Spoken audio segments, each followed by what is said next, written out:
Bismillahirrahmanirrahim. Alhamdulillahirabbil alamin. Wassalatu wassalamu ala asyrafil anbiya'i wal mursalin nabiyyina Muhammadin wa ala alihi wa ashabihi ajma'in, amma ba'd. Kita lanjutkan pembahasan kitab Bulughul Maram. Tadi kita membawakan fawaid yang dibawakan oleh Syekh Muhammad bin Shalih Al-Utsaimin rahimahullahu taala. Beliau mengatakan yang berkaitan dengan kaidah, nastafidu min hadhil illah anna kulla najisin fahuwa haramun. Berdasarkan hal ini, maka terdapat faidah setiap yang najis maka dihukumi sebagai sesuatu yang haram. Kullu najisin haramun. Setiap yang najis itu haram. Walaysa kullu haramin najisan. Akan tetapi tidak setiap yang haram itu najis. Ya, tidak setiap yang haram itu najis. Contohnya adalah ganja, haram karena menghilangkan akal, bisa menghilangkan akal. Ini haram, tetapi tidak najis. Begitu pula hal-hal yang lainnya, racun. Mengkonsumsi racun tentu adalah perbuatan yang diharamkan. Haram dikonsumsi, tetapi racun tersebut tidak najis. Kemudian Syekh Muhammad bin Shalih Al-Utsaimin melanjutkan perkataan beliau yang berkaitan dengan faidah hadis ini. Hadis dari Fatimah bintu Abi Hubeish radhiyallahu anha.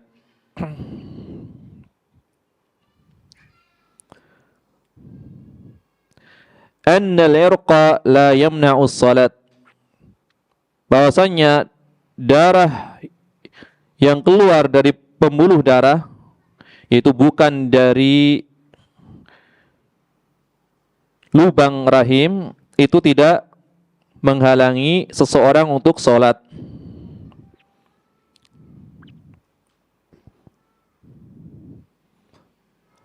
Akan tetapi, apakah disebabkan keluar darah dari pembuluh darah itu selain dari tempat keluarnya haid itu menyebabkan batal wudu secara mutlak? Maka ini di sini ada rinciannya, kata Syekh Muhammad bin Shalih Al-Utsaimin. Yang pertama, apabila darah tersebut keluarnya dari dua jalan, kubul ataupun dubur, maka menyebabkan wudunya batal walaupun bukan darah haid. Apabila terus-menerus keluar, maka melazimkan seseorang untuk berwudu setiap sholat. Ini kalau keluarnya dari dua jalan, jalan depan maupun jalan belakang, meskipun bukan haid, tetap membatalkan wudu. Ini rincian dari Syekh Muhammad bin Shalih Al-Utsaimin. Yang kedua, apabila keluarnya bukan dari dua jalan ini, bukan dari jalan depan, bukan pula dari jalan belakang, maka ini tidak membatalkan wudu menurut pendapat yang dipilih oleh Syekh Muhammad bin Shalih Al-Utsaimin. Contohnya apa? Keluar dari hidung, mimisan, ya. Kemudian seorang yang terluka kena pisau, tombak atau yang semisalnya, kan keluar darahnya, tapi bukan dari dua jalan, maka tidak menyebabkan batal wudunya. Contohnya lagi apa? Berbekam, contohnya kan keluar darah. Ini menurut pendapat yang dipilih oleh Syekh Muhammad bin Shalih Al-Utsaimin. Walaupun nanti ada pendapat lain, setiap keluar darah walaupun bukan dari dua jalan menyebabkan wudunya batal. Nah, ini masyhur nanti di dalam madhab Hanafi diantaranya. Orang-orang Turki apabila luka atau misalkan giginya berdarah, ini kan bukan keluar dari dua jalan, itu tetap dianggap sebagai pembatal wudhu. Ya. Adapun nanti yang berkaitan dengan mimisan itu ada pembahasan khusus. Ya, yang berkaitan dengan mimisan. Nanti ada tempatnya tersendiri. Ini adalah yang berkaitan dengan keluarnya darah dari selain dua jalan. Haid jelas membatalkan wudhu. Bukan haid tapi keluar dari dua jalan membatalkan wudhu. Adapun selain itu, menurut pendapat yang dipilih oleh Syekh Muhammad bin Shalih Al-Utsaimin, tidaklah membatalkan wudhu. Kemudian beliau mengatakan, tafarruqul ahkam bitafarruqil asbab. Perbedaan hukum itu disebabkan karena perbedaan sebabnya. Ya. Fal haid sababun litarkis salat fala tusalli. Haid itu adalah sebab seorang wanita meninggalkan salat, tidak boleh melaksanakan salat. Maka apabila datang haid, tidak boleh seorang wanita itu salat.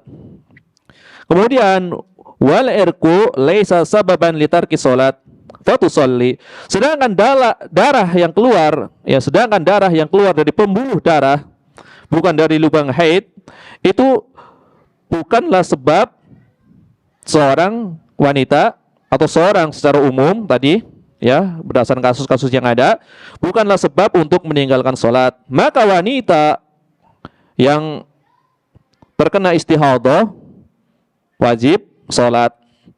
Demikian pula seorang yang keluar darahnya juga tetap wajib melaksanakan sholat karena tidak menyebabkan batal wudhunya. Ini apabila dikaitkan dengan pembatal wudhu. Adapun dikaitkan dengan wanita secara khusus, maka hal tersebut tidak menghalangi seorang atau tidak menyebabkan seorang diharuskan meninggalkan sholat. Wajib sholat bagi wanita apabila darahnya bukanlah keluar dari tempat keluarnya darah haid. Ini adalah kata Syekh Muhammad bin Shalih Al-Utsaimin, perbedaan hukum itu disebabkan karena perbedaan sebab. Sebabnya berbeda, hukumnya berbeda. Nanti diterapkan dalam berbagai persoalan.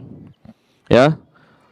Bahkan nanti kaidah ini, ya, perbedaan hukuman disebabkan karena perbedaan sebab, itu nanti akan sedikit, ya, bertentangan dengan kaidah para ulama ahli usul. Ya, contohnya apa? Kan di dalam pembahasan usul fikih ada istilahnya membawa sesuatu yang mutlak kepada yang muqayyad, yang tidak ada embel-embelnya dengan kepada yang ada embel-embelnya. Mutlak maknanya adalah tidak terikat. Sedangkan muqayyad adalah ada ikatan tertentu. Jumhur ulama mengatakan ada hadis yang sifatnya tidak ada ikatan, harus dibawa kepada yang ada ikatannya. Sedangkan Syekh Muhammad bin Shalih Al-Utsaimin dalam beberapa hal mengatakan apabila sebab hukumnya sama, berlaku hukum tersebut. Tetapi apabila sebab hukumnya berbeda, maka tidak berlaku hukum tersebut. Contohnya masalah isbal, ya. Masalah isbal, menjulurkan kain, menyeret kain melebihi mata kaki. Jumhur ulama mengatakan hadis yang sifatnya mutlak, yang tidak ada ikatannya, dibawa kepada hadis yang ada ikatannya. Berarti isbal tersebut diharamkan apabila diikat dengan kesombongan, kan gitu jumhur ulama. Adapun Syekh Muhammad bin Shalih Al-Utsaimin mengatakan itu kalau sebabnya sama. Apabila sebabnya berbeda, hukumnya berbeda, gitu loh. Sebab yang pertama kata Syekh adalah menurunkan kain saja. Ini sebab pertama, hukumannya neraka. Sebab yang kedua karena kesombongan, hukumannya neraka plus tidak dilihat, plus tidak diajak bicara, plus tidak disucikan dosa-dosa. Kemudian bagi dia azab yang pedih. Nah, ini khilaf yang dibahas di pembahasan usul fiqh. Jadi membahas mutlak muqayyad atau perbedaan sebab dari masing-masing permasalahan tersebut, ya. Perbedaan sebab menjadikan perbedaan hukum seperti itu. Kemudian pelajaran berikutnya,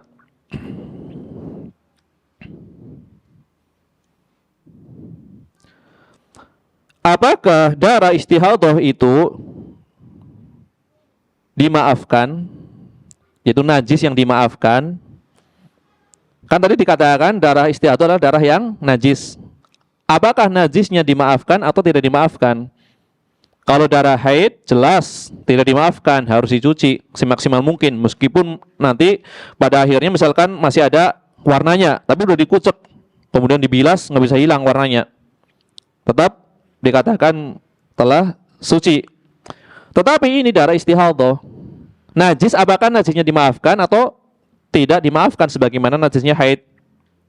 Maka sebagian ulama, kata Syekh Muhammad bin Shalih Al-Utsaimin, mengatakan darah istihadah itu adalah najis tetapi dimaafkan. Ya. Kata sebagian ulama. Akan tetapi yang lebih kuat, kata beliau, bahwasanya darah istihadah adalah darah najis yang tidak dimaafkan. Jadi harus apa? Konsekuensinya apa? Harus dicuci, dibersihkan. Ya.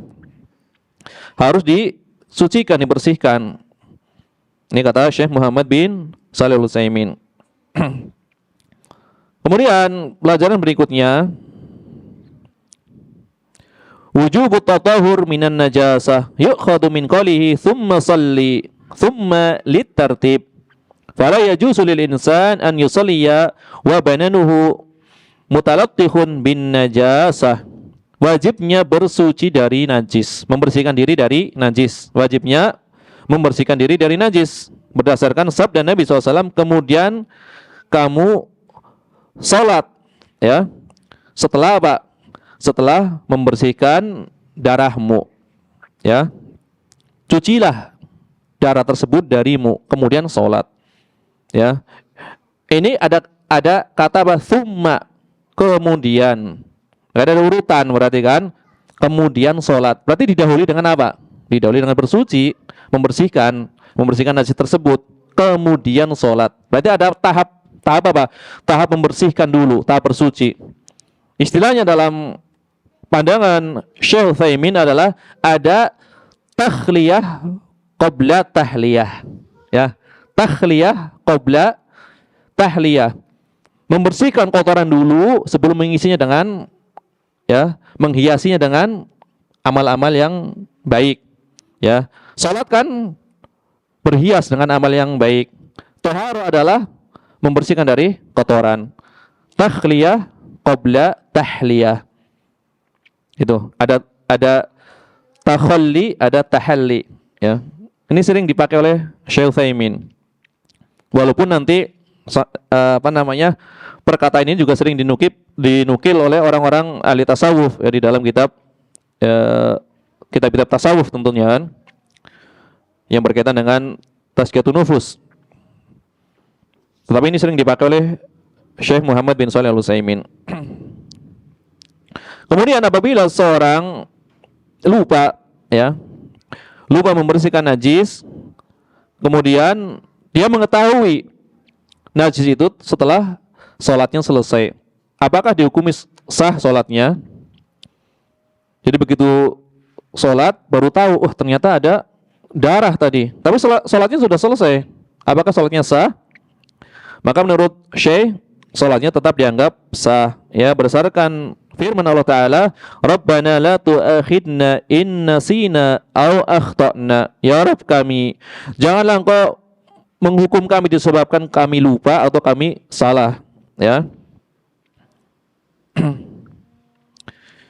Ini adalah pendapat dari Syekh Utsaimin. Kemudian beliau mengatakan, apakah seorang dibolehkan tayamum untuk najis yang menempel di badan? Bertayamum untuk menghilangkan atau mengangkat hukum najis yang melekat di badan. Bertayamum. Selama ini kan kita mengetahui tayamum itu adalah sebagai pengganti apa? Pengganti raf'ul hadath, pengganti untuk mengangkat hadas, baik hadas kecil ataupun hadas besar.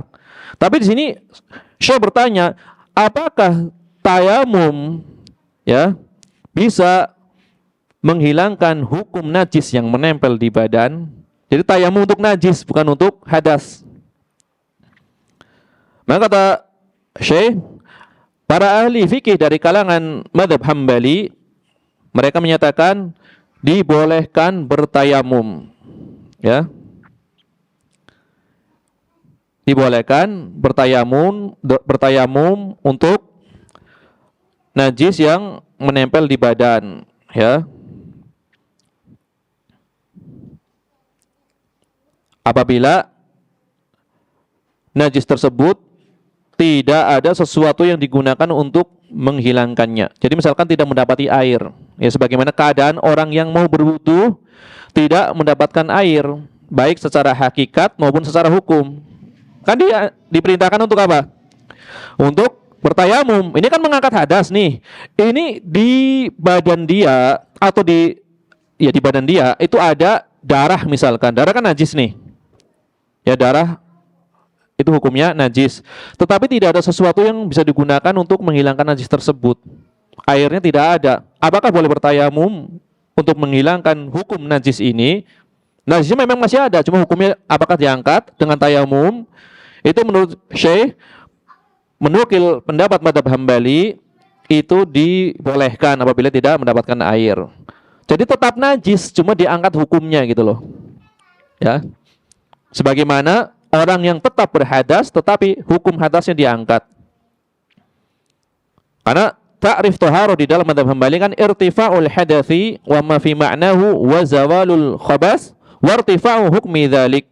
Terangkatnya hadas atau yang semakna dengan hadas, ya, dan hilangnya kotoran atau terangkatnya hukum keduanya, hukum hadas dan hukum najis. Sebagaimana orang beristijmar, bersuci dengan batu, najisnya ada, hukumnya terangkat. Apakah berlaku pula untuk menghilangkan najis? Menurut mazhab Hambali berlaku apabila tidak mendapatkan air, ya, karena sebagaimana ya keadaan orang yang berwudu tetapi tidak mendapatkan air.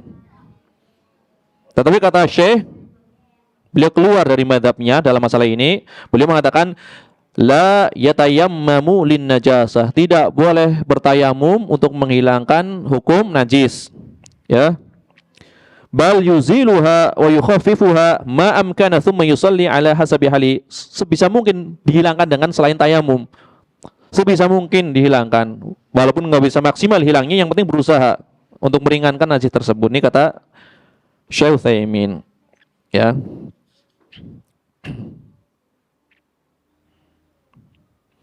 Kemudian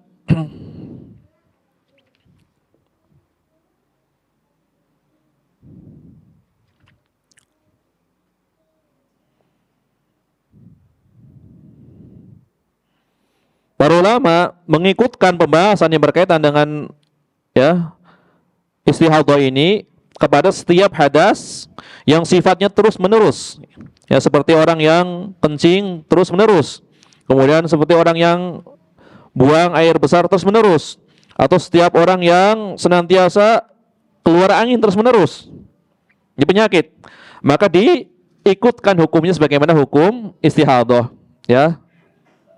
Kata Syekh Utsaimin maknanya adalah annahu la yatawaddu illa idza dakhala al-waqtu wa yatahaffadu.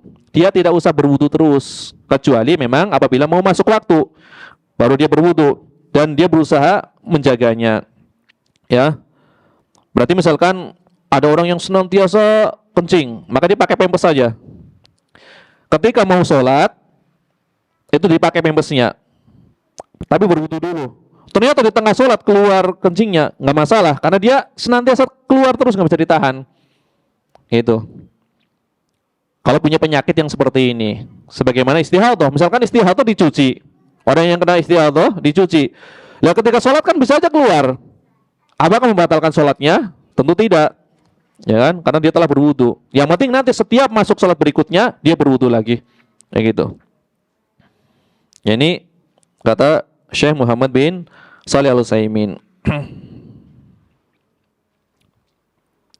Ini kemudian berkaitan dengan seorang wanita haid, kemudian dia mendapati waktu sucinya, ya.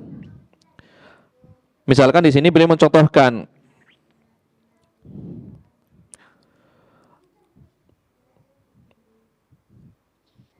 Ini sebenarnya cocoknya di pembahasan tentang waktu sholat sebenarnya, cuma beliau bawakan di awal.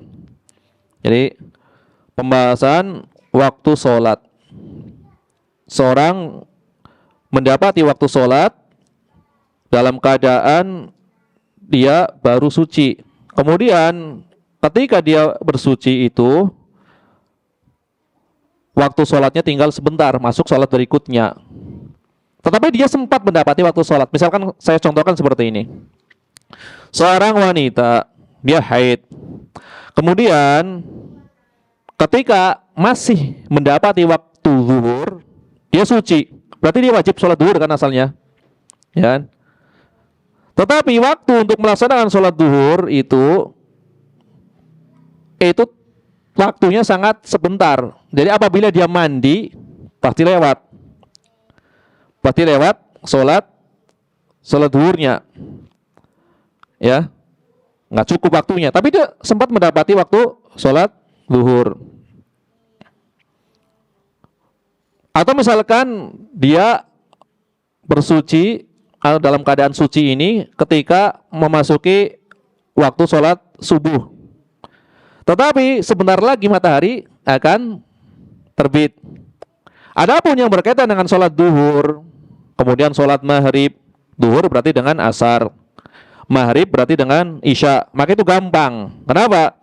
Karena dua sholat ini, zuhur ataupun maghrib, kan waktunya bisa dikumpulkan. Ya, bisa dikumpulkan di awal, bisa dikumpulkan di akhir. Ya, maka misalkan dia mendapati waktu zuhur, kemudian ketika dia mandi ternyata keluar dari waktu zuhur, maka dia tetap sholat. Ya, sholatnya di jamak. Ya, zuhur dengan asar, kan seperti itu. Atau maghrib dengan isya. Berarti kalau yang tidak ada waktu jamaknya, tidak digabungkan, seperti sholat subuh dengan zuhur kan nggak bisa dijamak. Itu bagaimana? Apakah wajib qadha? Diqadha waktunya? Maka yang benar adalah dia wajib mengqadhanya, ya. Wajib mengqadha sholat subuh tersebut karena dia sempat mendapatkan, hanya saja ketika digunakan untuk mandi waktunya habis gitu loh. Ya. Maka diqadha, ya, sholat subuhnya. Ini kalau ini masih mudah, jelas kan? Karena dia mendapati waktu yang pertama. Ya, pertanyaannya seperti ini. Apabila seorang wanita sucinya adalah di waktu kedua, misalkan di waktu asar atau di waktu isya, apakah punya kewajiban untuk sholat maghrib? Atau apakah dia punya kewajiban untuk sholat zuhur di asar atau di isya? Apakah dia punya kewajiban sholat zuhur atau sholat maghrib? Maka jumhur ulama mengatakan ya. Ini wanita suci pada waktu sholat asar. Padahal kan udah lewat berarti kan sholat zuhurnya kan. Maka dia tetap baru sholat zuhur. Kenapa? Karena waktu sholat zuhur dan asar itu satu, bisa digabungkan. Nah ini perlu diperhatikan ini. Jadi jangan ditinggalkan sholat zuhurnya, ya kan? Maka karena sholat zuhur bisa ditarik ke waktu asar. Begitu pula sholat maghrib ditarik ke waktu sholat isya. Dan ini banyak difatwakan oleh para ulama. Di antara adalah yang masyhur di dalam mazhab Hambali, kemudian difatwakan oleh Syekh Abdul Aziz bin Baz dan lain-lain. Ya. Ini adalah beberapa permasalahan yang berkaitan dengan mendapati waktu sholat. Ini sebenarnya tempatnya nanti di bab al-mawaqit. Cuma sama Syekh Utsaimin itu disisipkan di pembahasan tentang haid. Ya. Jadi nanti insya Allah ketika memasuki pembahasan sholat akan membahas perkara yang seperti ini. Ya, kapan seseorang dikatakan mendapati waktu? Mendapati waktu, mendapati rakaat, apakah dengan takbiratul ihram atau dengan ruku atau dengan apapun yang penting disebut sebagai rukun. Asal disebut sebagai rukun, mau takbiratul ihram, mau ruku atau yang lainnya, itu dianggap mendapati waktu. Nanti ada pembahasannya tersendiri, insyaallah taala.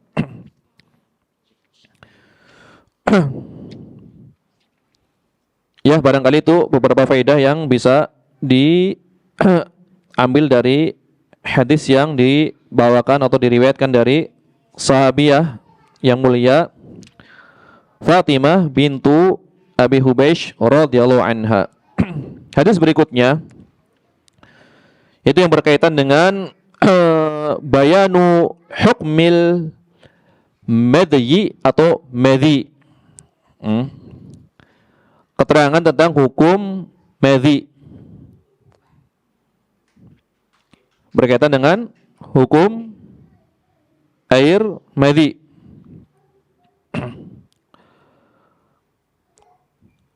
Naqala al-mu'allif rahimahullah ta'ala an Ali bin Abi Thalib radhiyallahu anhu qala, dari Ali bin Abi Thalib radhiyallahu anhu beliau berkata, kata Ali, kuntu rajulan madza'a, aku adalah seorang laki-laki yang banyak mengeluarkan madhi, sering keluar madhi, syahwatnya besar berarti ini, ya. Kuntu rajulan madza'a, aku ini laki-laki yang sering keluar madhi. Fa amartul Miqdad ibn al-Aswad an yas'alan Nabi sallallahu alaihi wasallam. Maka aku pun memerintahkan kepada Al-Miqdad ibn al-Aswad an yas'alan Nabiyya sallallahu alaihi wasallam fasa'alahu, untuk bertanya kepada Nabi sallallahu alaihi wasallam tentang masalah madhi ini. Maka dia pun bertanya kepada Nabi sallallahu alaihi wasallam. Faqala, maka Nabi menjawab, fihil wudu, hendaklah dia berwudu. Apabila mengeluarkan madhi, maka dia harus berwudu. Berarti mengeluarkan madhi termasuk di antara pembatal wudu. Muttafaqun alaih. Hadis ini riwayat Bukhari dan Muslim. Wal lafdhu lil Bukhari, dan lafaz ini adalah milik Al-Bukhari. Ini dari tadi, ketika riwayat Bukhari Muslim, Al-Hafidz senantiasa menggunakan lafaz Al-Imam Al-Bukhari. Padahal kebanyakan ulama ketika muttafaqun alaih umumnya menggunakan lafaz Imam Muslim. Ini kebanyakan ulama, ya. Berarti di dalam lafaz yang dibawakan oleh Al-Imam Al-Bukhari pasti ada faedah tambahan. Ini kan kebiasaan Al-Hafidz yang tidak didapati di riwayat Imam Muslim. Walaupun riwayat Imam Muslim itu adalah riwayat yang paling lengkap biasanya, umumnya, ya. Hampir setiap orang yang mengumpulkan kitab yang biasa dikatakan sebagai al-jam'u bainas sahihain pasti lafaznya Muslim, rata-rata lafaznya Muslim. Ada yang membawakan lafaz Imam Al-Bukhari, kitabnya populer pula, yaitu adalah penulis kitab Al-Lu'lu' wal Marjan. Lafaznya Imam Bukhari. Hadisnya riwayat Bukhari Muslim, lafaznya Imam Al-Bukhari, tapi babnya bab Muslim, gitu loh. Nah, babnya ngikutin bab yang ada di kitab Sahih Muslim, bab yang dibawakan oleh Al-Imam An-Nawawi. Ini babnya. Riwayatnya Bukhari Muslim, lafaznya lafaz Bukhari. Ya. Ya, kitab Al-Lu'lu' wal Marjan. Al-Lu'lu' wal Marjan. Tadi dikatakan dari sini riwayat Imam Bukhari dan Muslim dengan lafaz Imam Al-Bukhari.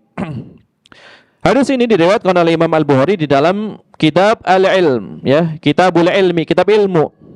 Babnya bab man istahiya fa amara ghairuhu bisu'al. Orang yang malu nanya, kemudian mewakilkan orang lain untuk bertanya. Ini kan malu, Ali. Ya. Bab, ya, yang berkaitan dengan orang yang malu untuk bertanya tentang suatu permasalahan, kemudian dia memerintahkan orang lain untuk menanyakan persoalannya, ya, diwakilkan kepada orang lain. Ini adalah di dalam riwayat Imam Al-Bukhari, Kitabul Ilmi. Kemudian di dalam kitab yang lain, Imam Al-Bukhari juga membawakan hadis ini, yaitu Kitabul Wudu. Dalam kitab Al-Wudu. Kemudian di dalam kitab yang lain Imam Bukhari juga membawakan riwayat ini. Kitabul Ghusli, kitab mandi. Ya. tetapi dari jalur-jalur yang berbeda. Cuma hadisnya sama. Di kitab yang berbeda, jalurnya beda, hadisnya sama. Makanya Al-Hafidz Ibnu Hajar, penulis kitab Bulughul Maram, ini membahas di dalam kitab beliau Fathul Bari, ya. Di seluruh bab ini beliau bahas, ya, oleh Imam Ibnu Hajar di dalam kitab Fathul Bari, dibahas panjang lebar. Adapun lafaz yang beliau bawakan oleh Imam Al-Bukhari ini, lafaz Imam Bukhari ini yang beliau bawakan ada di dalam Kitabul Ilmi.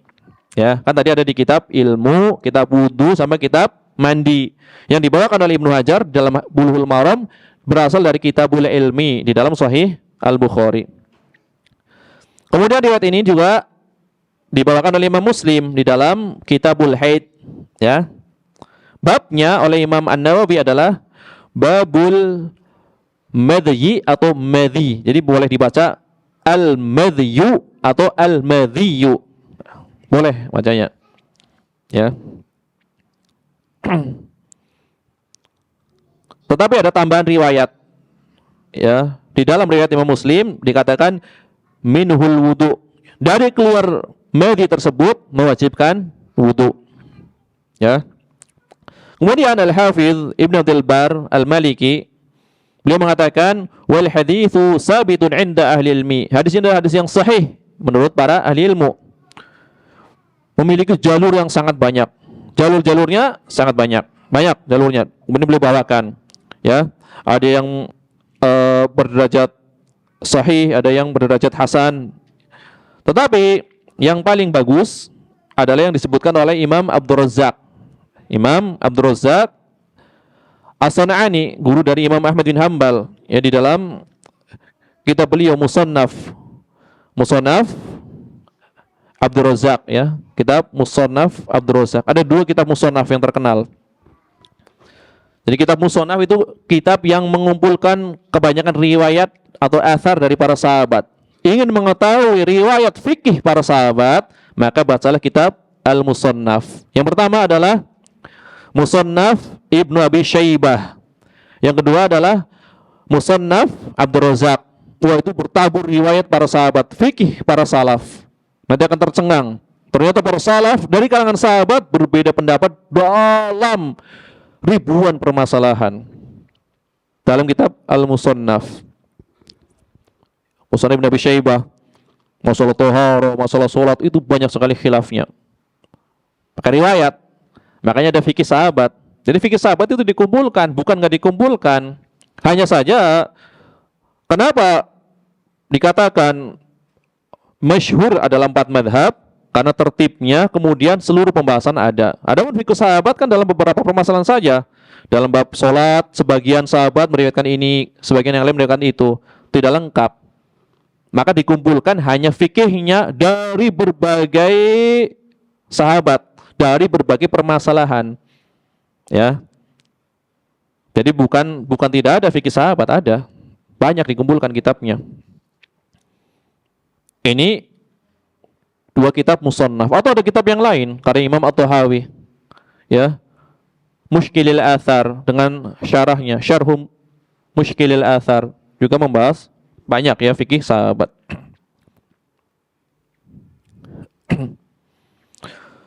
Kemudian Syekh Muhammad bin Salih, Syekh Abdul Al-Fauzan, beliau mengatakan fasayati dzikru lafzi insyaallah. Nanti penyebutan lafaznya insyaallah akan saya sebutkan, kata beliau. Ya, fasayakunu syarhu hadzal hadis bi'ainillah ala wudu'i ala dhai'in mu'dhami al-fadhihi. Ya, ala dhai'i mu'dhami al-fadhihi. Jadi khusus pembahasan ini, kata Syekh Abdul Fauzan, nanti akan dibanyakkan riwayat di dalam pembahasan syarah hadisnya. Biasanya kan pembahasan riwayat kan di depan sebelum pembahasan syarah hadisnya. Nanti akan saya banyakkan di dalam pembahasan hadis ini riwayat-riwayat yang ada yang berkaitan dengan madhi tersebut. Khusus pembahasan madhi ini, ya. Kemudian beliau mengatakan la siyama ma yata'allaqu bi fawaidihi, apalagi yang berkaitan dengan faidah dari hadis-hadis tersebut, ya. Walladzi yustafadu minal ahadits annal ladzina sa'alu Rasul sallallahu alaihi wasallam 'anil madhi thalathah. Di antara ya sahabat yang banyak diambil faidahnya yang berkaitan dengan hadis ini, yang mereka semuanya bertanya kepada Rasulullah SAW adalah 3 orang sahabat. Yang nanti banyak kita ambil faidahnya. Hadis dari 3 orang sahabat. Yang pertama adalah dari Ali bin Abi Thalib radhiyallahu anhu. Tadi ya hadisnya ada di dalam kitab Sahihain Bukhari Muslim. Kemudian yang kedua adalah Sahal ibnu Hunayf. Sahal ibnu Hunayf. Akan datang hadisnya nanti pada pembahasan bagian ke-10. Karena beliau memberikan beberapa bagian, membawakan beberapa bagian. Kemudian dari Abdullah ibnu Sa'ad al-Ansari akan datang pula nanti hadisnya dari Abdullah bin Sa'id al-Ansari. Jadi dari Ali bin Abi Thalib, kemudian dari Sahal bin Hunayf, kemudian dari Abdullah bin Sa'ad al-Ansari. Adapun ucapan Ali bin Abi Thalib, kuntu rajulan madza'a, ya, madza'a, sering mengeluarkan madhi. Ini namanya sighah mubalaghah, ya, maknanya katsirul madhi, banyak mengeluarkan madhi, ya. Di dalam sebuah riwayat dikatakan kuntu rajulan madza'a, aku adalah seorang laki-laki yang sering keluar madhi. Kata Ali bin Abi Thalib, faja'altu aghtasilu fi syita'i hatta tashaqqaqa, ya, atau hatta tashaqqaqa dhuhri. Aku ini laki-laki yang sering keluar madhi, sering keluar madhi, air madhi. Kemudian setiap keluar madhi, aku senantiasa mandi gitu loh. Sampai di musim dingin pun aku mandi, keluar madhi, mandi. Sampai seakan-akan punggungku rasanya hancur gitu. Keluar madhi, mandi, keluar madhi, mandi. Padahal di musim dingin, remuk nih punggungku rasanya. Kata Ali bin Abi Thalib, ya. Fadzakartu dzalika li Rasulillah sallallahu alaihi wasallam, au dzukira lahu faqala. Maka aku menyebutkan hal tersebut kepada Rasulullah sallallahu alaihi wasallam, atau disebutkan kepada Rasulullah sallallahu alaihi wasallam, yaitu melalui perantara tadi. Kemudian Nabi mengatakan, la taf'al, kamu tidak perlu mandi, jangan lakukan seperti itu. Ya, idza ra'aital madhiya fasil dzakarak, ya. Apabila engkau melihat madhi tersebut, maka basuhlah, cuci kemaluanmu, ya. Fasil dzakaraka, cucilah kemaluanmu. Wa tawaddo, kemudian wudu, ya. Wa tawaddo wudu'a kali salat, berwudu sebagaimana engkau akan salat, wudu untuk salat, ya. Ya. Fa idza fadhtal ma faghtasil, ya. Apabila engkau telah mencuci kemaluanmu dengan air, ya, maka silahkanlah engkau mandi, ya. Jadi mandi di sini adalah bukan suatu keharusan, tapi cukup berwudu, ya. Cukup apa? Berwudu. Nabi mengatakan la taf'al, tidak perlu mandi, seperti itu. Tidak perlu mandi, cukup engkau mencuci kemaluanmu, kemudian berwudulah sebagaimana wudunya orang yang akan sholat, itu. Kemudian ucapan Ali bin Abi Thalib, fa amartu al-Miqdad ibn Aswad an yas'ala Rasulullah sallallahu alaihi wasallam, maka aku memerintahkan al-Miqdad ibn Aswad untuk menanyakan hal tersebut kepada Rasulullah sallallahu alaihi wasallam, ya. Di dalam riwayat Imam Al-Bukhari, di dalam kitab mandi, tidak disebut namanya. Fa amartu rajulan, aku memerintahkan salah seorang laki-laki, itu kan. Adapun di dalam riwayat ini disebut namanya Al-Miqdad ibnul Al-Miqdad Ibnul Aswad, ya. Di dalam riwayat disebutkan fastahyaitu an as'ala Rasulullah sallallahu alaihi wasallam. Aku malu, kata Ali. Aku malu bertanya kepada Rasulullah sallallahu alaihi wasallam. Di dalam riwayat lain dikatakan limakan nibnatihi minni, ya. Limakan nibnatihi minni. Ya, karena kedudukan putrinya, ya. Kan putrinya adalah istri saya. Jadi saya malu. Ya. Karena kedudukan Fatimah. Fatimah adalah istri saya. Berarti Rasulullah SAW adalah mertua saya. Saya malu karena kedudukan antara menantu dan mertua. Ini kan masalah yang ini kan, ya ada privasi di dalamnya kan. Dalam riwayat lain min ajli Fatimah, ya karena Fatimah adalah istriku. Maka dia malu, sehingga dia mewakilkan kepada sahabat yang lain kan? Karena berkaitan dengan masalah suami istri, ya, berkaitan dengan syahwat dan yang berkaitan dengan ya masalah hubungan antara suami dan istri, maka malu, ya wajar.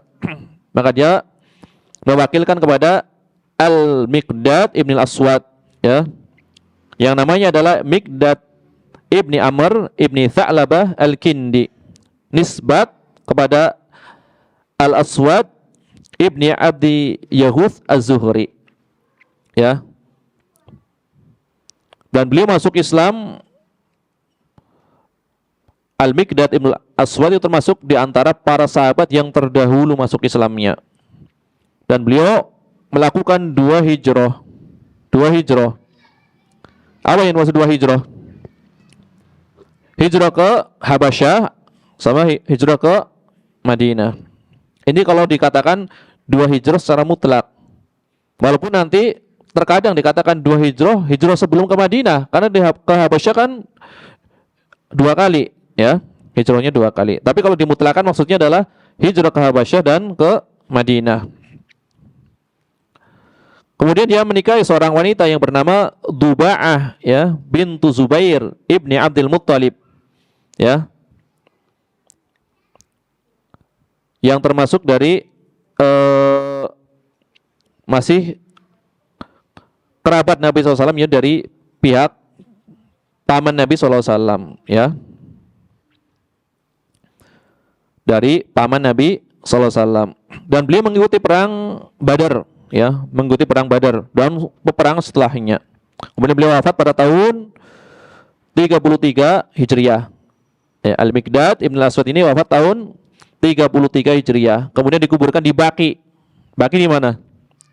Penguburan di Madinah. Ya, ini diterangkan oleh Al-Hafidh Ibn Abdul Bar dan Al-Hafidh Ibn Hajar di dalam kitab mereka berdua. Al-Hafidh Ibn Abdul Bar di kitab Al-Isti'ab, kemudian Al-Hafidh Ibn Hajar di Al-Isabah, yang berkaitan dengan biografi para sahabat. Kemudian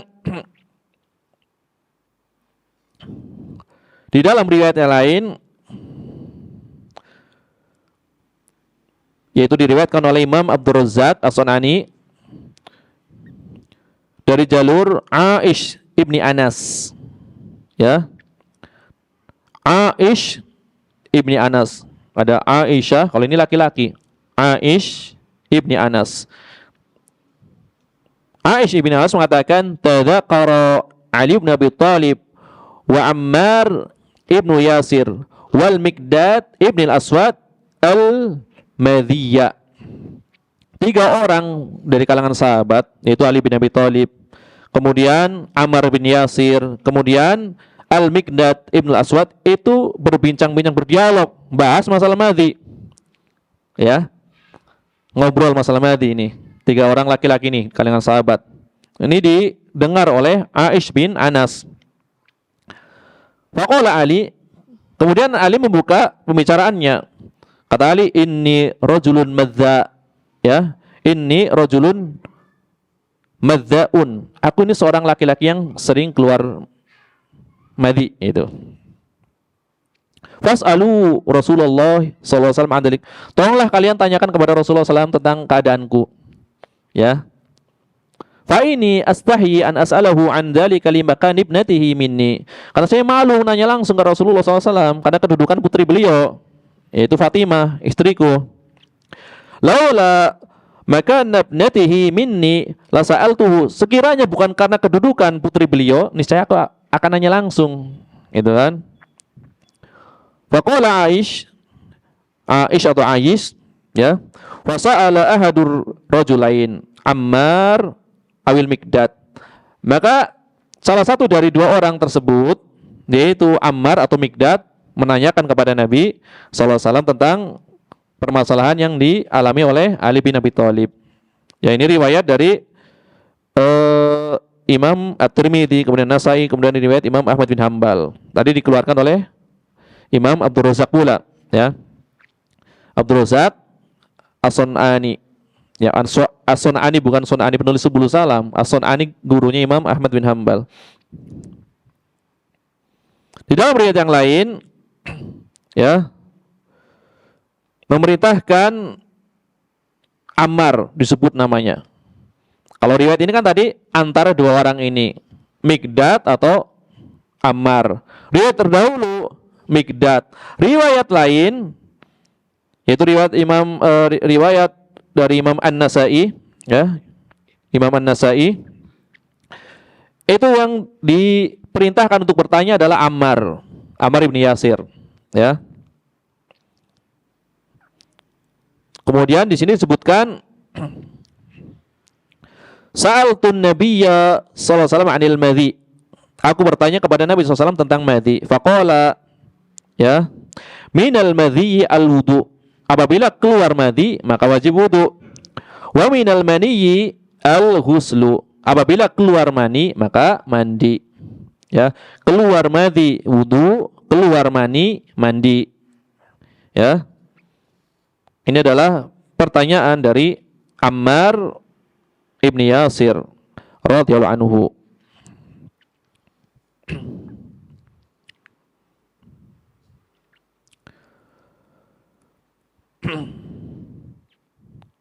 Kemudian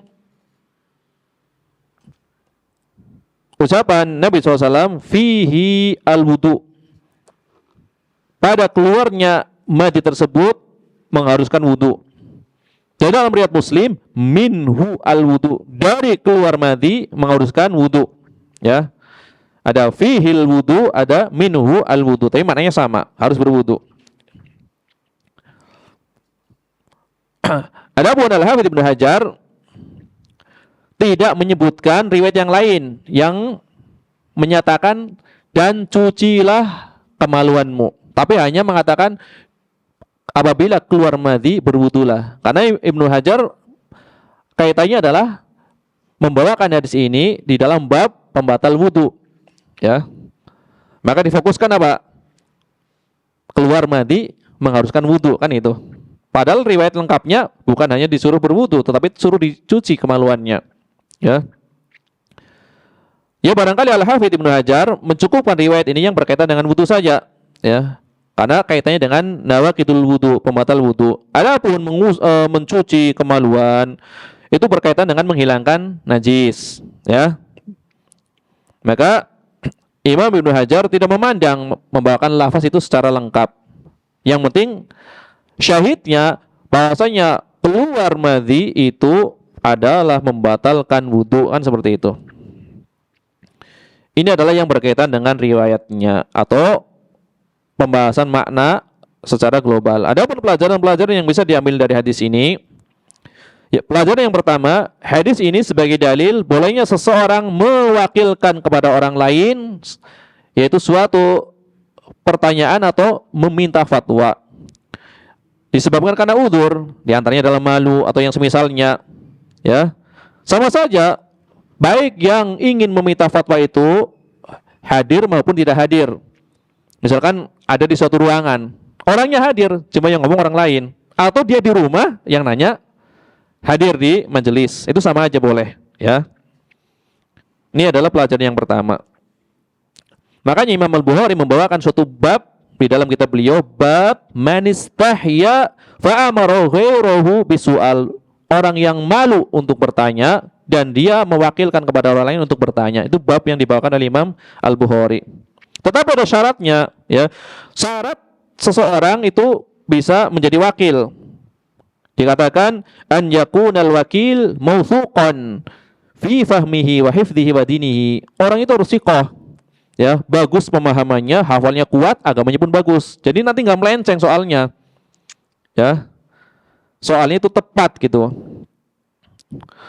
Sehingga apabila dia menukil soalnya dengan benar, maka dia pun bisa memahami jawaban yang disampaikan, kemudian menyampaikan lagi dengan tepat. Jadi orangnya thiqah, hafalnya kuat, agamanya bagus. Ya. Jangan sampai salah nanya.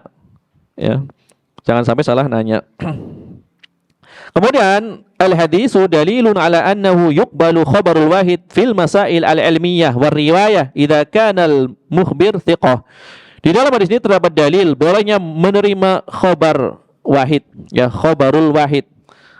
Khabar dari seorang tentang permasalahan ilmiah dan riwayat apabila memang yang mengabarkan itu orang yang thiqah. Kan banyak riwayat ya di dalam hadis yang hanya dibawakan oleh seorang saja, tapi thiqah, terpercaya, maka riwayatnya diterima. Kalau sahabat jelas, karena seluruh sahabat disifati sebagai apa? Disifati sebagai orang-orang yang adil, jelas. Orangnya adil, maka jelas setiap sahabat walaupun satu orang harus diterima riwayatnya. Ini sahabat. Adapun generasi setelah sahabat itu disyaratkan diketahui sifat-sifatnya. Apabila dia orang yang adil, bagus agamanya, meskipun satu orang, maka diterima ya kabar yang datang darinya. Orang yang thiqah. Ya.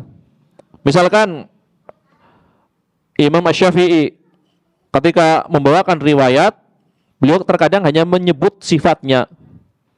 Telah mengabarkan kepadaku, ya, akhbaroni ats-thiqah. Telah mengabarkan kepadaku orang yang thiqah. Apabila Imam Syafi'i mengatakan seperti itu di dalam kitabnya, maka para ulama mengatakan yang dimaksud adalah Imam Ahmad bin Hambal. Ya, Imam Ahmad bin Hambal, seorang yang thiqah. Jadi syaratnya adalah orangnya thiqah, terpercaya.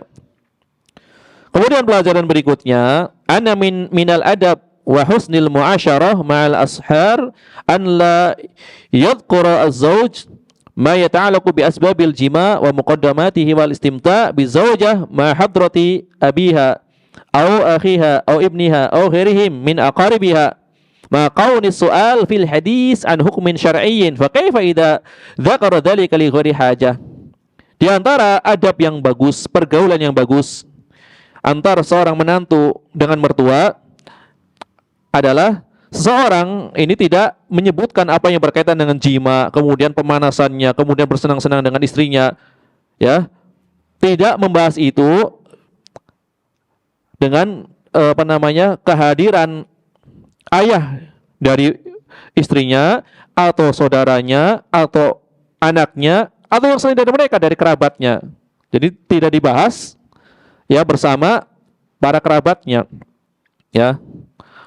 Meskipun soal itu kan berkaitan dengan hukum syar'i, ya. Padahal apabila soal itu berkaitan dengan hukum syar'i, ada hajat nggak? Tentu ada hajat. Bagaimana kalau tidak ada hajat? Yang ada hajat aja perkara seperti ini hendaknya tidak diucapkan apabila di situ hadir keluarganya, mertuanya, kemudian anaknya, pamannya atau yang selainnya dari keluarganya. Padahal ada hajah untuk bertanya tentang permasalahan tersebut. Bagaimana kalau tidak ada hajah? Ya tentu tidak layak untuk tidak disebutkan ya hal-hal tersebut seperti itu. Ini adalah di antara adab dan bagusnya pergaulan ya antara seorang menantu dengan mertuanya ya. Ini adalah di antara keindahan di dalam Islam ya. Muamalat itu di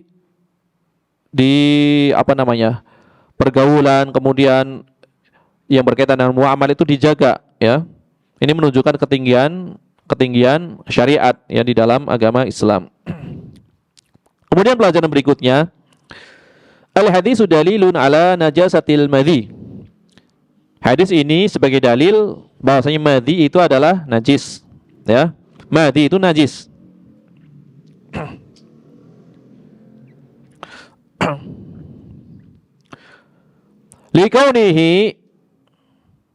Likaunihi amrohu bi ghusli dzakarihi. Ya, disebabkan karena perintah Nabi SAW untuk mencuci kemaluan, ya, dari laki-laki yang mengeluarkan madhi tersebut. Kemudian perintah Nabi SAW untuk berwudu. Maka hukum madhi ini sebagaimana hukum kencing di dalam masalah najisnya. Kencing najis, madhi pun najis. Hanya saja nanti ada perbedaan pendapat, apakah najisnya madhi itu najis mutawassiton, najis yang sedang, atau najisnya adalah mukhaffafah, najis yang ringan, ya. Walaupun banyak yang menguatkan dari dua pendapat di kalangan ahli ilmu bahwasanya najisnya madhi ini apabila sedikit itu dimaafkan, ya. Ini adalah sebuah riwayat dari Imam Ahmad bin Hanbal, ya, sebagaimana disebutkan oleh Imam Al-Mardawi, ya, di dalam kitab beliau Al-Insaf, ya. Kemudian Imam Al-Mardawi mengatakan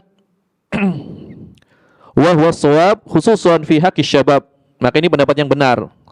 Kalau sedikit itu dimaafkan, tapi itu pasnya diterapkan bagi para pemuda. Kan gitu kan, lagi besar-besarnya, ya, syahwatnya. Ini kata Imam Al-Mardawi di dalam kitab Al-Insaf. Kemudian di antara alasannya adalah li'anna hadhihi najasah yashukku al-ikhtiras minha. Karena najis ini, najis dari madhi ini kan sesuatu yang sulit dihindari. Kadang orang mengeluarkan madhi itu tidak terasa. Berbeda dengan mani. Mani itu keluarnya karena syahwat memuncak, kemudian ada rasa nikmat setelah keluar. Kemudian keluarnya dengan cara memancar, ya. Sedangkan madhi ini keluar setelah syahwat tetapi tidak memancar keluarnya, gitu. Terkadang terasa, terkadang tidak terasa. Maka sangat susah untuk dihindari, ya. Apalagi keadaan orang-orang yang, ya, pemuda yang masih bujang, ya. Maka biasanya hal tersebut susah dihindari, intinya sering keluar gitu kan. Entah membayangkan hubungan, entah apa yang menyebabkan syahwatnya naik, maka tidak terasa dia mengeluarkan madhi, ya. Maka madhi tersebut aula bi takhfif min baulil hulam wa min asfalil khuf.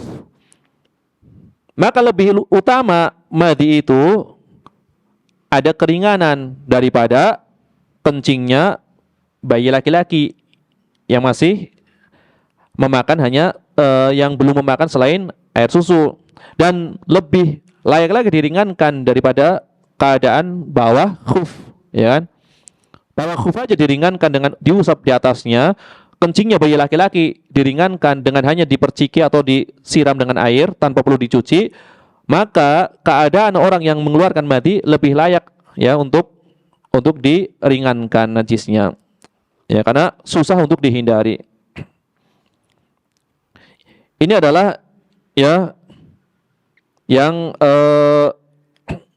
dibawakan oleh Imam Al-Mardawi, kemudian Syekhul Islam Ibnu Taimiyah di dalam syarah beliau Syarhul Umdah, ya, li Syekhul Islam Ibnu Taimiyah rahimahullah taala. Syarah Umdah ketika beliau masih muda mensyarah kitab itu. Syarah Umdatul Fiqih.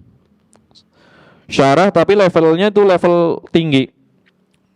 Dari kitabnya, kitab pemula, syarahnya level tinggi. Al-Umdah itu satu pendapat di dalam mazhab Hambali. Berarti untuk pemula. Tapi Syekhul Islam Ibnu Taimiyah mensyarahnya adalah untuk kelas tinggi. Jadi membawakan khilaf di dalam mazhab, riwayat di dalam mazhab. Berarti bukan untuk pemula syarahnya. Ya, makanya sangat kaya dengan dalil. Jika ada yang bertanya, kitab apa di dalam mazhab Hambali yang penuh dengan dalil? Maka yang pertama adalah kitab Syarhul Umdah li Syekhul Islam Ibnu Taimiyah. Itu penuh dengan dalil. Di dalam bab tentang puasa saja, beliau membawakan kurang lebih 1.000 dalil.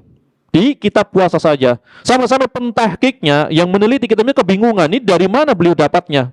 Saking banyaknya ya, saking kayanya riwayat yang beliau bawakan di dalam bab tentang puasa. Ini Syarhul Umdah. Atau kitab yang lainnya, di antara adalah kitab Asy-Syarhul Kabir, ya, karya Ibnu Abi Umar. Karya Imam Ibnu Abi Umar. Ibnu Qudamah kedua, ya. Ibnu Qudamah pertama adalah paman beliau, penulis kitab Al-Mughni. Ini keponakannya, mensyarah kitab pamannya. Kitab Al-Mughni disyarah menjadi kitab Asy-Syarhul Kabir Alal Mughni. Itu juga penuh dengan dalil. Kemudian yang ringkas, yang penuh dengan dalil adalah kitab Manarus Sabil. Ya, Manarus Sabil fi Syarhid Dalil. Dalil maksudnya Dalilut Talib. Manarus Sabil fi Syarhid Dalil itu juga syarah dengan membawakan dalilnya saja. Jadi masail dalilnya ini, kalau nggak ada taklilnya ini, hanya seperti itu saja. Maka dihikmat oleh sebagian ulama, ditakhrij hadisnya, di antaranya oleh Syekh Muhammad Nasiruddin Al-Albani di dalam kitab beliau Irwaul Ghalil fi takhrij ahadits Manaris Sabil. Ya. Jadi kaya dengan dalil. Ya, kitab-kitab para fuqaha itu kaya dengan dalil. Jadi bertingkat-tingkat. Ada kitab tanpa membawakan dalil, itu untuk dihafal. Kemudian setelah disyarah, metodenya juga bermacam-macam. Ada yang mensyarah hanya untuk menjelaskan masailnya saja tanpa dalil. Syarah berikutnya, syarah dengan dalilnya tetapi untuk pendapat madhab. Syarah berikutnya menjelaskan madhab sekaligus khilaf di dalam madhab. Syarah berikutnya menjelaskan madhab, khilaf di dalamnya, kemudian khilaf dengan madhab yang lain. Jadi bertingkat, ya. Jadi bertingkat, sehingga memiliki kekokohan, mempunyai usul dulu, dalil pokoknya dikuasai dulu dalam madhab. Setelah itu baru khilaf internal, baru khilaf eksternal, khilaf luar madhab. Maka menjadi kokoh kalau bertahap seperti itu. Kemudian pelajaran berikutnya, annal madhiya naqidun lil wudu, bahwasanya madhi ini membatalkan wudu.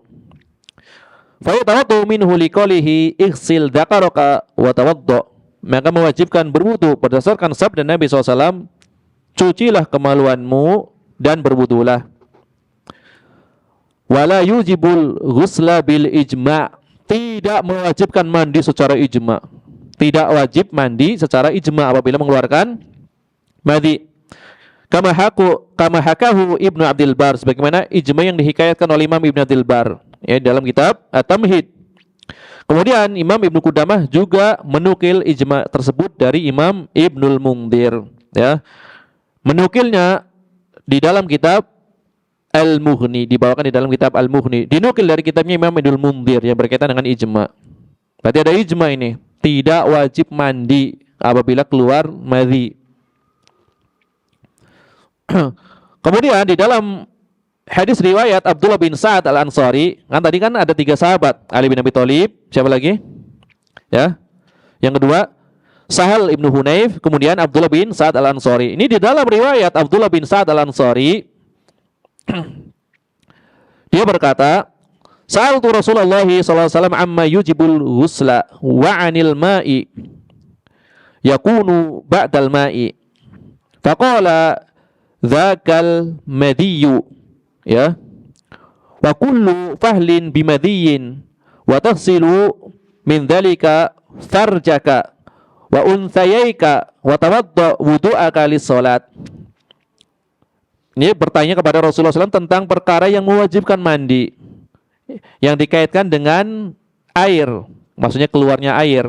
Air apa yang menyebabkan mandi? Kan keluar air kan banyak, ada kencing, ada madhi, ada mani. Keluar air apa yang menyebabkan mandi, yang mewajibkan itu apa aja? Ya.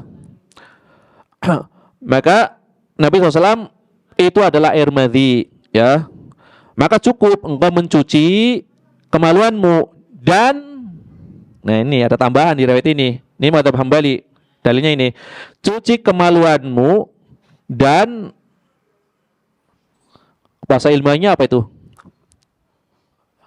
buah zakar itu bahasa bahasa ilmiahnya apa? Hah? Bahasa ilmiahnya apa? Bahasa Inggrisnya apa sih? Testis ya? Testis sih bahasa bahasa bahasa ya. Ya pokoknya itu lah. Ya. Jadi bukan hanya dakarnya, bukan hanya kemaluannya, tapi buah kemaluannya pun, buah dakarnya pun harus dicuci. Ini dalam riwayat ini, ya.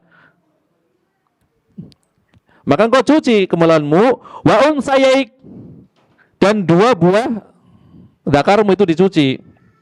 Kemudian berwudulah sebagaimana wudunya orang yang akan sholat. Maka di dalam mazhab Hambali tidak cukup mencuci dakarnya, tapi ya testisnya pun harus dicuci pula, ya.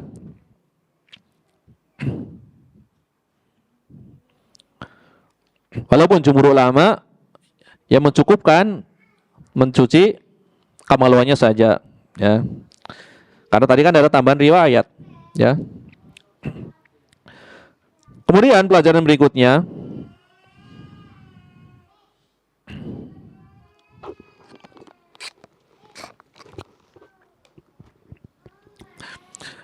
anal wajib fil madhi anal wajib fil madhi waslu dzakar kullihi ma asabahu al madhiyu wa ma lam yusibhu dunal unsayain liqalihi ighsil dzakarak wa hadha amrun wal amru lil wujub wa hadha qaulu Malik wa riwayah an Ahmad.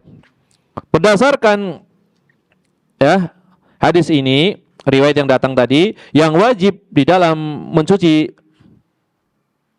sesuatu yang terkena madhi, yaitu kemaluan, adalah mencuci kemaluan keseluruhannya yang terkena madhi tersebut maupun yang tidak terkena. Jadi bukan hanya bagian ujungnya, ya.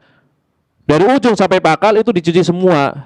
Hanya saja buah zakarnya tidak perlu, karena ada kalimat perintah ighsil dzakarok, cuci seluruh kemaluanmu. Tidak diperintahkan mencuci testisnya di dalam riwayat ini. Dan ini adalah perintah. Perintah ini menunjukkan wajib. Inilah yang masyhur di dalam mazhab Malik dan sebuah riwayat di dalam mazhab Hambali. Ini yang pertama, tidak disuruh mencuci testisnya. Adapun pendapat yang kedua, tetap harus dicuci seluruh kemaluannya plus testisnya. Inilah yang masyhur di dalam mazhab Hambali. Riwayatnya mana? Hendaknya, yaitu yaghsilu dzakarahu wa unsayaihi wa yatawaddo. Hendaknya laki-laki tersebut mencuci seluruh kemaluannya, kemudian kedua testisnya, kemudian berwudu. Di dalam riwayat dari Abdullah bin Sa'ad dikatakan, wa tahsilu min dzalika farjaka wa unsayaika wa tatawaddo. Kamu cuci kemaluanmu dan kedua testismu, kemudian berwudu. Hanya saja nih khilafnya para ulama, lafaz kedua testis itu tidak ada di dalam riwayat Ali bin Abi Thalib radhiyallahu anhu. Ya. Berarti pendapat pertama apa tadi? Seluruh bagian kemaluannya dari ujung sampai pakal. Pendapat kedua, seluruh kemaluannya dari ujung sampai pakal plus testisnya. Adapun pendapat yang ketiga, dicukupkan bagian kepalanya saja. Ya, kepala zakarnya saja, kepala kemaluannya saja. Yang memang berkaitan langsung dengan keluarnya madhi tersebut, ya. Apabila tidak diketahui madhi tersebut menempel ke bagian yang lainnya, hukum asalnya cukup bagian kepalanya saja. Inilah pendapat jumhur ulama dari kalangan Syafi'iyah, kemudian Hanafiyah, dan sebuah riwayat dari mazhab Hambali. Mazhab Hambali selalu ada nih. Dimanapun selalu ada riwayatnya.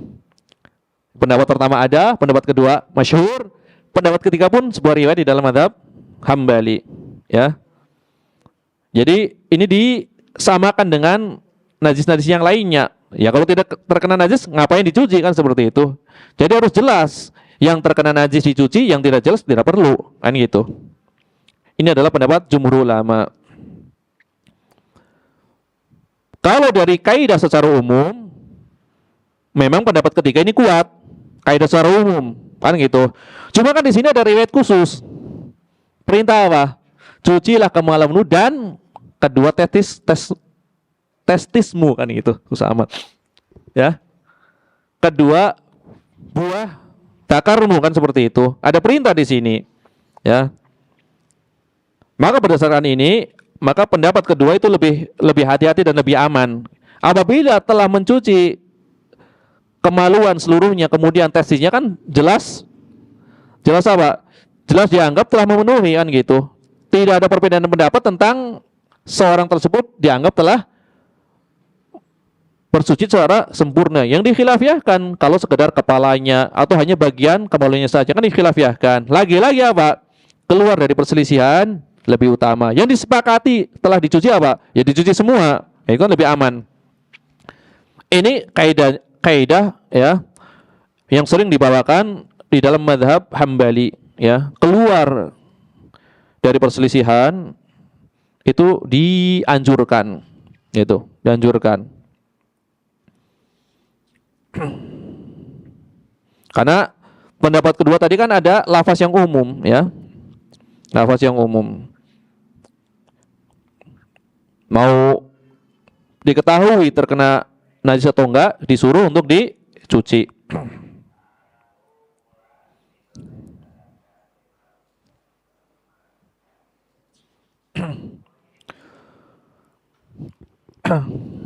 Kemudian pelajaran berikutnya, hadis ini sebagai dalil untuk menghilangkan najis dari mati tersebut adalah ditentukan alatnya yaitu air. Penentuan alatnya itu air, hanya bisa disucikan dengan air. Tidak dengan istijmar, itu dengan batu atau yang semisalnya. Menurut hadis ini, kan cuci kemaluanmu. Namanya dicuci dengan apa? Dengan air. Tetapi apakah seperti itu? Ya. Kan dikatakan apa namanya? Li'annahu ayyana lahu al-husla. Nabi menentukan untuk mencuci, cuci. Enggak cukup mengatakan bersihkan, tapi cuci kan seperti itu. Makanya sesuatu yang telah ditentukan itu harus dipenuhi, tidak bisa ditempati dengan hal yang lainnya, ya. Maka tidak bisa menurut faedah di sini tidak bisa ya mengikutkan perkara yang berkaitan dengan kencing ya disamakan dengan perkara yang dikaitkan dengan madhi. Kalau kencing memang ada dalil lain, yaitu bolehnya bersuci atau cebok dengan batu, ya. Ada dalil lainnya. Tetapi ini madhi ini perkara khusus, ya. Yang Nabi mengatakan cuci kemaluanmu. Sedangkan kencing boleh dengan batu, ya. Cebok dengan batu. Buang air besar boleh dengan batu atau yang menempati posisi sebagai batu, tisu atau yang semisalnya itu boleh, ya. Karena di sini ada tambahan perintah di dalam masalah madhi ini, cuci kemaluan dan kedua testisnya kan gitu. Berarti hukum di sini adalah hukum yang berlaku khusus untuk air madhi, bukan untuk kencing, ya. Ini adalah faedah yang bisa diambil dari hadis ini, ya.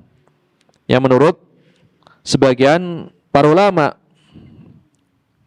tidak bisa digantikan dengan selainnya, ya. Ini disebutkan di dalam kitab At-Tamhid lima fil Muwatta minal ma'ani wal asanid. Ini yang dibawakan oleh Al-Hafidh Ibn Abdul Bar. Tetapi yang benar bagaimana? Bisa kamu mensucikan madhi dengan selain air? Bisa enggak?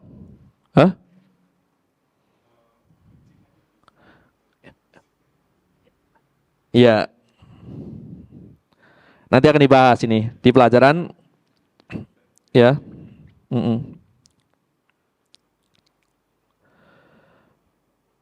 Para ulama berselisih, ya. Ya. Ini kan kalau mengenai mengenai kemaluan kan. Kalau mengenai kemaluan, sebagian ulama berpendapat tidak boleh ini diikutkan dengan pembahasan yang berkaitan dengan kencing, karena ini kasus khusus seperti itu. Maka tidak boleh istijmar, tidak boleh digantikan dengan batu atau yang sejenisnya. Tetapi sebagian ulama berpendapat ini sama, ya disamakan dengan kencing. Kencing itu lebih berat daripada madhi. Ya, kalau kencing saja bisa digantikan dengan batu, tentu ini lebih boleh. Tapi sebagian mengatakan ini sifatnya adalah ta'abud, ya, ta'abudi. Hanya mengikuti perintah seperti itu. Ta'abudi sebagaimana sesuatu yang tidak terlihat, kalau secara ta'abud ternyata ada perintahnya, maka itu harus dilakukan. Contohnya apa? Liur anjing. Liur anjing, jilatan anjing ada liurnya. Liur terkadang tidak terlihat kalau kering, tetapi malah dicuci berapa? 7 kali. Padahal ada yang lebih kotor secara dohurnya, malah tidak disuruh cuci 7 kali.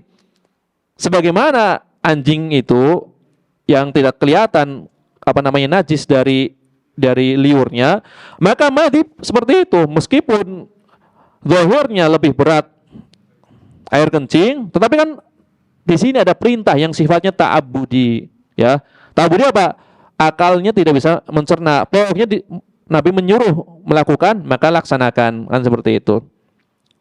Itu yang, tapi sebagian ulama mengatakan ini kan akal bisa mencerna, ya. Ketika kencing saja yang berat bisa dengan istijmar, maka tentu yang lebih ringan lebih dibolehkan lagi. Ini yang mengenai badan atau bagian kemaluan. Adapun para ulama berbeda pendapat apabila ada madhi. Ya, madhi ini mengenai pakaian. Gimana mengenai pakaian? Kalau tadi kan mengenai badan, ini mengenai pakaian. Ada beberapa pendapat. Yang pertama, tidak boleh, ya, membersihkan madhi yang menempel di pakaian kecuali dengan air. Jadi harus dengan air. Selainnya tidak boleh. Inilah yang masyhur di dalam madhab Hanafi, kemudian madhab Maliki, kemudian madhab Syafi'i, dan sebuah pendapat di dalam madhab Hambali, ya. Diambil dari zahir hadis ini, yaitu perintah untuk mencuci, dicuci. Kan ada perbedaan nih antara dicuci kemudian disiram kemudian dipercikan. Kan sama-sama menggunakan air, tapi ini harus dicuci. Pendapat pertama, itu harus dicuci. Kalau dicuci bagaimana definisinya? Dicuci. Ada dicuci, ada disiram, ada dipercikin. Kalau dicuci berarti memang benar-benar bagian tersebut itu rata dengan air, kemudian digosok. Nah, kemudian air tersebut bisa diperas, itu namanya dicuci. Bisa diperas. Kalau dipercikan, misalkan ada baju terkena kencing bayi, dipercikan, kan nggak mengharuskan bisa diperas, nggak mengharuskan air tersebut menetes. Berarti ini bukan dicuci namanya. Bisa disiram atau dipercikan saja. Pendapat pertama harus dicuci dari madhi. Ya. Harus dicuci, ini tadi pendapat Hanafiyah, Malikiyah, Syafi'iyah, dan sebuah riwayat di dalam madhab Hambali. Yang kedua, cukup dipercikan, ya. Inilah yang masyhur di dalam madhab Hambali. Jadi misalkan di celana kita itu ada suatu najis yang dihasilkan dari madhi, maka ambil air misalkan 1 genggam atau lebih sedikit, disiramkan atau dipercikan sampai rata. Itu sudah mencukupi di dalam madhab Hambali, karena najisnya adalah najis yang ringan, ya. Sebagaimana najisnya kencing bayi, ya, laki-laki. Makanya Imam Ahmad bin Hambal perkataannya dinukil oleh Imam At-Tirmidzi. Imam At-Tirmidzi menukil dari Imam Ahmad bin Hambal. Kata Imam Ahmad bin Hambal, arju annahu yujzi'u an-nadh. Aku berharap, ya, semoga hanya sekedar dipercikan itu sudah mencukupi, ya, dari menghilangkan najis yang dari menghilangkan najisnya madhi, ya. Hadisnya adalah riwayat Sahal ibnu Hunayf. Kita belum membawakan, makanya kan tadi Syaikhul Aswan mengatakan akan saya bawakan riwayatnya di dalam syarah yang menunjukkan hal tersebut. ternyata tidak harus dicuci, hanya dianjurkan saja dicuci, ternyata cukup dipercikan atau disiramkan, adalah sebuah riwayat dari Sahal ibni Hunayf. Bahwasanya Rasulullah SAW mengatakan kepada beliau, yakfika bi antahuta kaffan min ma'i wa tandah biha thawbak haitsu tara annahu asaba minhu. Cukup bagimu ambil air satu genggam. Silakan percikan ke bajumu yang dari madi yang mengenai bajumu. Cukup seperti itu. Engkau melihat ada madi, ambil air, cukup percikan saja. Ya. Ini adalah hadis yang diriwayatkan oleh Imam Abu Dawud, At-Tirmidzi, Imam Ahmad, dan hadisnya adalah hadis hasan sahih. Ya. Berarti yang benar adalah apabila mengenai baju tidak diharuskan dicuci. Boleh dicuci tetapi tidak wajib. Ya, maka apabila seorang ingin mencukupkan sekedar menyiramkan atau memercikannya, meratakannya, maka itu sudah mencukupi. Inilah pendapat yang dipilih oleh Syekhul Islam Ibnu Taimiyah rahimahullah taala. Kemudian murid beliau Imam Ibnu Qayyim, sebagaimana beliau terangkan di dalam kitab beliau I'lam al-Muwaqqi'in, I'lamul Muwaqqi'in. Kemudian yang terakhir, Imam Ibnu Taimiyah mengatakan al-madhiyu yu'fa anhu fi aqwa ar-riwayatain. Madhi itu adalah najis yang dimaafkan, kata beliau, menurut dua riwayat yang ada di dalam madhab. Li'anna al-balwa ta'ummu bihi wa yashukku at-taharus minhu fahuwa kaddam bal awla lil ikhtilaf fi najasatihi wal ijtizai anhu binathihi wallahu ta'ala a'lam. Karena sesuatu yang selalu sulit untuk dihindari, maka di dalamnya ada rukhsah, wa yashukku taharrus minhu, susah untuk dihindari karena keadaan itu kan sering berulang, apalagi syahwatnya yang tinggi. Jadi perkara yang susah untuk dihindari, sebagaimana darah yang sedikit, memang najis kan darah, tapi kalau sedikit kan dimaafkan, susah untuk dihindari, maka termasuk diantara najis yang dimaafkan. Ini pendapat Syekhul Islam Ibnu Taimiyah. Walaupun yang muktamad itu bukan dimaafkan, tetapi najis yang ringan gitu loh, tetapi najis yang ringan. Ketika dimaafkan, maka di dalam mazhab Hambali yang dipilih oleh Syekhul Islam Ibnu Taimiyah tetap dianjurkan untuk dipercikan. Jadi beda kesimpulannya. Menurut Ibnu Taimiyah dimaafkan, tapi tetap untuk dipercikan. Menurut mazhab Hambali itu najis, tapi najis ringan, jadi itu cukup dipercikan saja. Sebagaimana perkara yang berkaitan dengan menyentuh kemaluan nanti dibahas, menyentuh kemaluan. Ibnu Taimiyah berpendapat menyentuh kemaluan itu tidak membatalkan wudu. Padahal di dalam mazhab membatalkan wudu, tapi tetap dianjurkan untuk berwudu gitu loh, kata Ibnu Taimiyah. Jadi kesimpulannya tetap aja berwudu. Cuma beliau berpendapat wudu di sini adalah bukan wajib. Sedangkan di dalam mazhab Hambali wudu itu hukumnya wajib. Sama-sama wudu, sama-sama berwudu, tapi kesimpulan hukumnya berbeda. Di sini sama-sama dipercikan, tapi hukumnya berbeda. Gitu kan? Madi dimaafkan menurut Ibnu Taimiyah, tapi menurut mazhab madi adalah najis, hanya najisnya ringan. Tapi kesimpulannya boleh dicukupkan dengan cara dipercikan saja. Jadi memang ada beberapa keunikan dari fikihnya Syekhul Islam Ibnu Taimiyah. Maksudnya prakteknya sama tapi hukumnya berbeda. Itu ada dalam beberapa hal. Jadi prakteknya sama, cuma menghukuminya berbeda. Sebagian berkaitan dengan misalkan seorang yang mendawamkan sholat malam, kan jelas-jelas sholat malam hukumnya apa? Hukumnya sunnah kan, seperti itu. Hukumnya sunnah.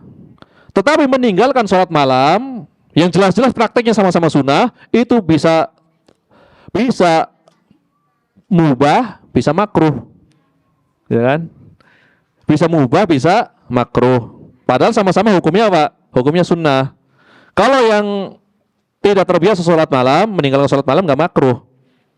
Tapi kalau yang senantiasa sholat malam, kemudian dia meninggalkannya, maka menjadi makruh meninggalkannya. Ya kan? Berarti kan kalau makruh kan dibenci. Tingkatnya, levelnya lebih dari sekedar mubah. Kalau mubah kan tidak dibenci, seperti itu. Ya. Ya inilah yang bisa dibahas pada pertemuan kali ini. Insyaallah ta'ala pada pertemuan yang akan datang,